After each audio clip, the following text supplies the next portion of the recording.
Introducing my family.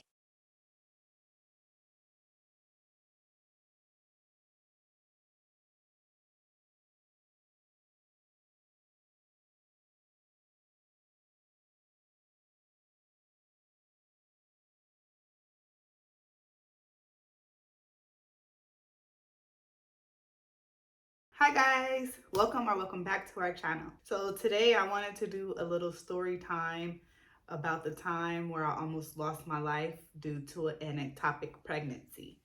So this happened, it was October of 2011. My son was 6 months old. And first, let me start off by saying I was on birth control, but I'm the type of person, like, I'm a forgetful person. So sometimes I would remember to take it and then I would forget to take it. And then I would remember to take it and then I'll just like double up on the dosage. But I never was consistent. So fast forward, I remember I was at work, went to work like it was a normal day. And mind you, me and Jovan, which at this time we weren't married, we weren't engaged, we were just dating. So we were working at the same place, which we started at the same time. So we went to work like it was a normal day. And I just remember working. I was working, and then all of a sudden, like, I got this like pinch feeling in my stomach. So I'm like, hold up. So it happened, and I'm like, I stopped, and I'm like, okay, ow.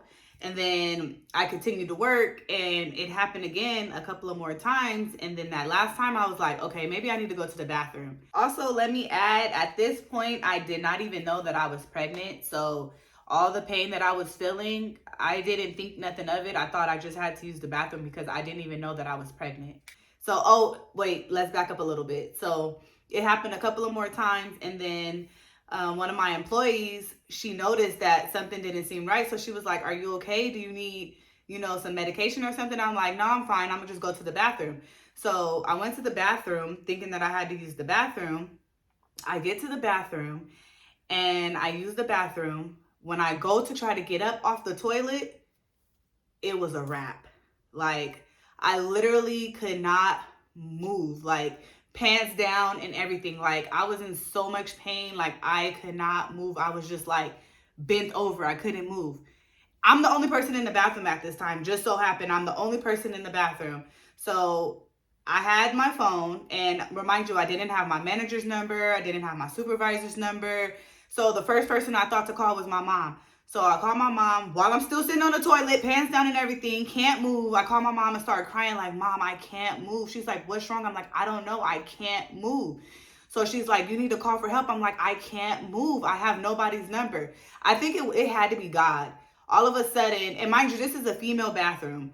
All of a sudden, a male janitor comes in the bathroom, I guess to check to make sure, nothing funny was going on in the bathroom, whatever. So he comes in, and I'm like, can you go get, and I give the name of my supervisor. I'm like, can you go get my supervisor? He's like, is everything all right? I'm like, can you please just go get my supervisor? So he goes, and then my supervisor and a couple of other people come in the bathroom. Mind you, my pants are still down. I managed to get my underwear up a little bit, but my pants are still down. So they come in, and I give them the phone, and my mom is talking to them, and they managed to help me pull my pants up, and I'm like in so much pain. Like, I can't even stand up straight. Like, I am bent over. They have to help me up. They're holding me up. I can't even stand up. Like, I'm in so much pain at this point. So, and then remind you, the other team was coming in, so they had to walk me through all these people. It was so embarrassing, but like, I was in so much pain, like, I literally just blacked all of that out. So they take me into the manager's office. And mind you, at this point, I had just got hired, like, hired on permanently, because I was working as a temp. And then I had got hired on permanently. I was waiting for open enrollment to come for me to, get the insurance through my job. So at this point, I had no insurance. So they're like telling my mom, like, we're going to call the ambulance. And I'm like, I remember like crying, like, please, no, please, no, please do not call the paramedics. Like, my mom will come get me. Please do not call the paramedics. Like, I cannot afford this in my life right now. Like, I got a 6-month-old baby. Like, I cannot afford this. Like, please don't call. So they're like, if your mom hurry up and gets here, we won't call. So at this point, I'm laying on the floor in the manager's office, and I just remember being so thirsty. Like, I was so freaking thirsty, and I just wanted to go to sleep. I just wanted to go to sleep. Like, every time they tried to move me, I would like, please just don't touch me. Do not touch me. So then at this point, my mom gets there and they go get Jovan. He was in a meeting. They go get Jovan, and we get in the car, and I just remember Jovan being like, babe, are you playing? Babe, are you playing? We ain't at work no more. You can stop playing. And I'm just like in the front seat dying, and he thinking I'm back here playing.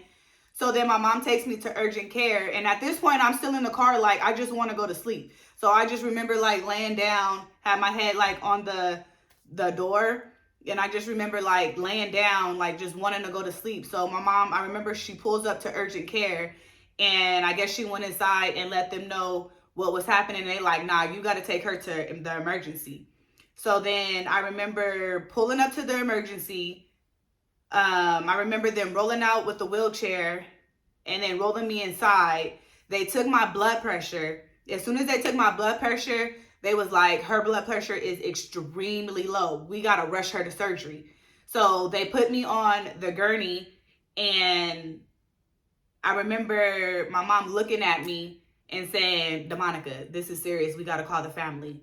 And like, I've always been that type of person that's been afraid to, cross over. But at that moment, like, I was just at ease. Like, I don't know if it was, I was in shock. I don't know if it was the pain, but like, I was just so relaxed. I was just like, I looked at her and I'm just like, I didn't say anything, but I like, in my head, like, okay. And then I just remember them ripping off all my clothes. My mom taking off all my jewelry. She's like, nah, y'all not about to break her jewelry. Like, so I remember her taking off all my jewelry. They ripping off all my clothes.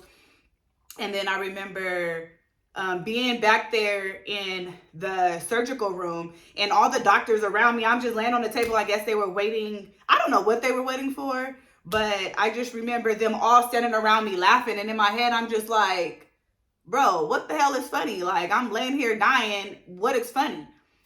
So fast forward to all that.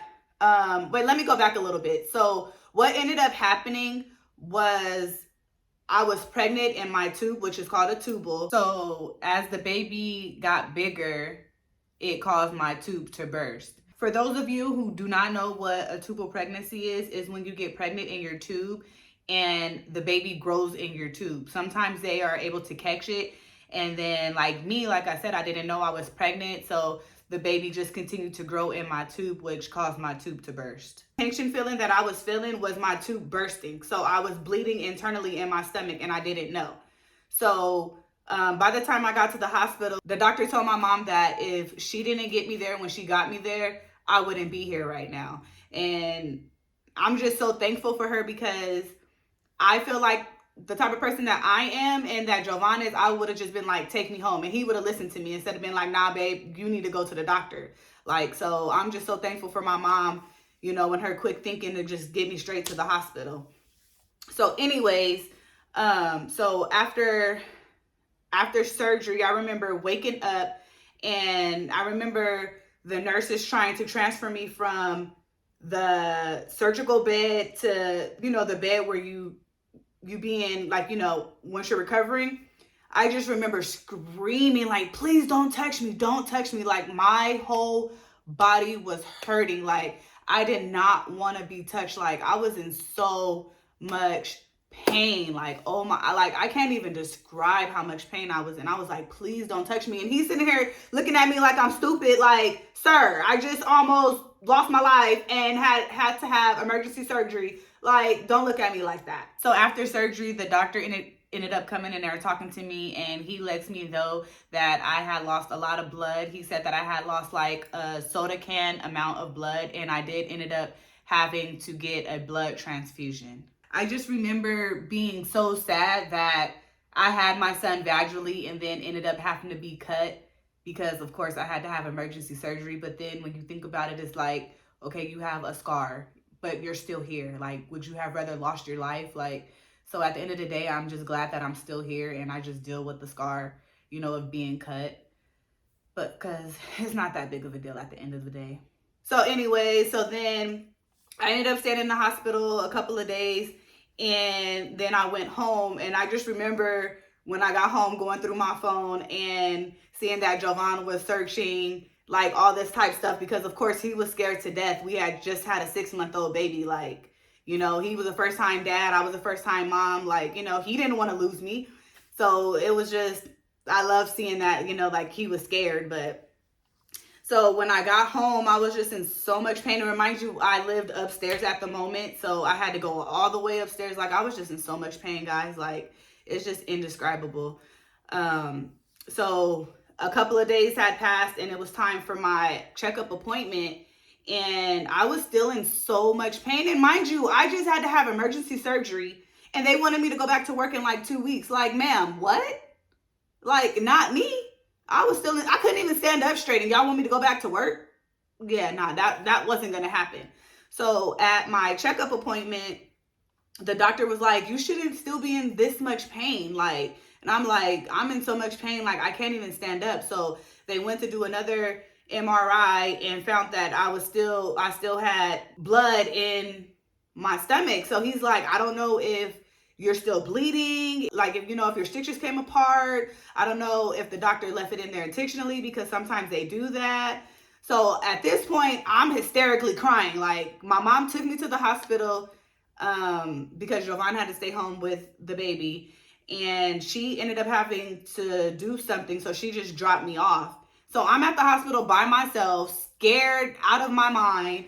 So the doctor ends up coming back in, and he's like, yeah, we're gonna keep you until we figure out what's going on. So I just remember calling Jovan crying, so scared, like, babe, I don't want to have surgery again. They're saying that, you know, the stitches might have burst, that I might still be bleeding internally. Like, I'm just scared. And he couldn't come up there because he had the baby. So I'm literally just up there by myself, just so scared. But thank God, you know, everything was fine. It was the doctor just ended up leaving some of the, you know, the blood in me, which I don't know why they do that, but that's what ended up happening. But it was just so scary. I've never been that close to losing my life ever, and it was just so scary. Like, I just remember being like so thankful that I was still here.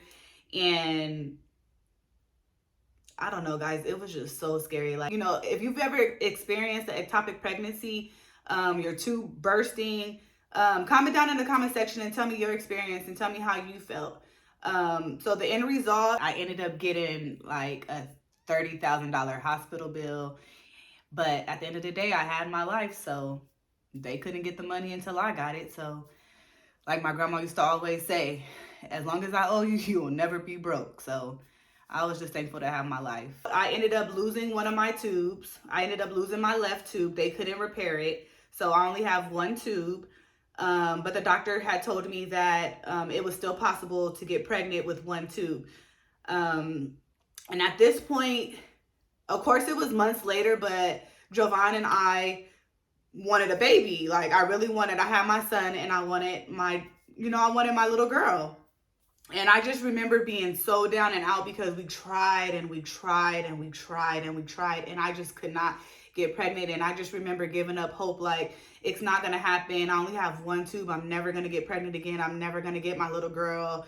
Like, and I was just so down and out. But when I stopped trying, I ended up getting pregnant with my daughter. Like, and I was so happy. Like, words can't even explain how excited I was. And then fast forward, when Jakaya was 6 months old, we ended up getting pregnant again, which it was a surprise. Like, we were done having kids. Like, we were totally done having kids. I had my boy and I had my girl, but God was like, nope, I have something else in store for you. So we ended up having Janaea, and it was just wonderful. Like, so if you've ever experience not being able to get pregnant, if you only have one tube, please do not give up hope. Everything happens on God's timing. Like, it's not going to happen on your timing. It's going to happen on God's timing. So just do not give up hope. You can still get pregnant with one tube. It may take time, but it's not impossible. Trust me, I'm a living witness that it is not impossible. So after we had Janaea, I told my husband, I was like, look, homeboy, it's either you or me. Like, I do not want any more kids. Like, no, either you're gonna go get fixed or I'm gonna get fixed. And he was so afraid of me going back under the knife to get my tube tied, because I only got one tube, remember guys. So he was so afraid of me going back under to get my tube tied because what I had just experienced, well, not just experienced, but you know, what I had experienced and what he had experienced, because it was just as traumatic for him as it was for me. So he was scared. So, and I was not about to do the birth control again because, like I said, I am not good with remembering to take pills on time and none of that. So I was like, no. So it's either you or me. And he was like, nah, babe, I'm just gonna get a vasectomy because it's easier for me to get it done. So it took some time. And I'm like, look, you're not touching me until something is done, because we not popping out no more babies over here. Not me. Like, I was literally, no, I'm not having no more kids. So we ended up scheduling the appointment. We went to the appointment and everything, you know, went well. And he ended up getting a vasectomy, and it's been great. Like, sometimes I have baby fever, but I'm glad that I can't act on that baby fever because, baby, I do not want no more kids. Like, that baby fever be cute until they start crying, until they need clothes, until you gotta feed them. Like, everybody think it's so peaches and cream being a parent. No, it's hard work. But yeah, so that was a very traumatic, scary experience for me. Like I said, if you guys had experienced that or know somebody who has experienced that before, go ahead and comment down in the comment section and let me know your experience, and you know, let me know how things went for you. From this experience, I learned to listen to your body. When something doesn't feel right, listen to your body. Something is not right. Don't just sit around and wait. Just go to the hospital. A lot of people be afraid to go to the hospital or be trying to put off going to the hospital. Go to the hospital. I'd rather be safe than sorry. Also, if you're going to be on birth control, just remember to try and take your pills consistently. Like, if you got a sexual alarm, because guys, this is something that I wouldn't wish on my worst enemy. Like, so if you're going to be on birth control, the pill form, just be consistent, because me not being consistent with my pill and taking it sometimes and then not taking it, and that's what ended up causing the egg to get stuck in my tube. And at the end of the day, guys, I'm just happy to still be here and to still have my life. And that experience just opened my eyes to so much more, and I am just so thankful for so much more. A lot of us complain for the small things that go wrong in our life, but we have to look at the bigger picture and just be thankful that we're here, because there's a lot of people that are losing their lives daily, and you're still here, so there's something to be thankful for. All right, guys, so that's the end of the story time. Make sure you like, comment, and subscribe, and hit that post notification bell so you guys can be notified every time we post a video. Bye.